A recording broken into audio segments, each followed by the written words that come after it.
Hey guys, what's happening? How to lock my Facebook profile. So go ahead to your Facebook profile, and then under professional dashboard, you're gonna see three dots. Press it, and you're gonna see lock profile right here.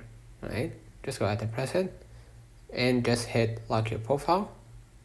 And now you just locked your photos, posts, and made them more private. So let me know in the comments if this video helped you. Don't forget to like and subscribe. See you in the next one.